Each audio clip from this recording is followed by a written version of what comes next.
Benim düşüncem, hatta inancım şudur ki ve ülkemizde büyük çoğunluğun da ayrımını yapamadığı şudur ki baki olacak, baki olması gereken millettir, devlettir. Siyasi iktidarlar devlet değildir. Siyasi iktidarlar milletten aldığı yetki çerçevesinde devleti yönetmekle sorumlu hükümetlerdir.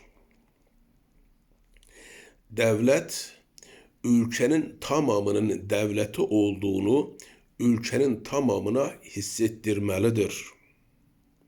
Siyasi iktidarların devleti kendi elinde halkının boynunda kılıç olarak görmesine, kılıç olarak kullanmasına izin vermemelidir.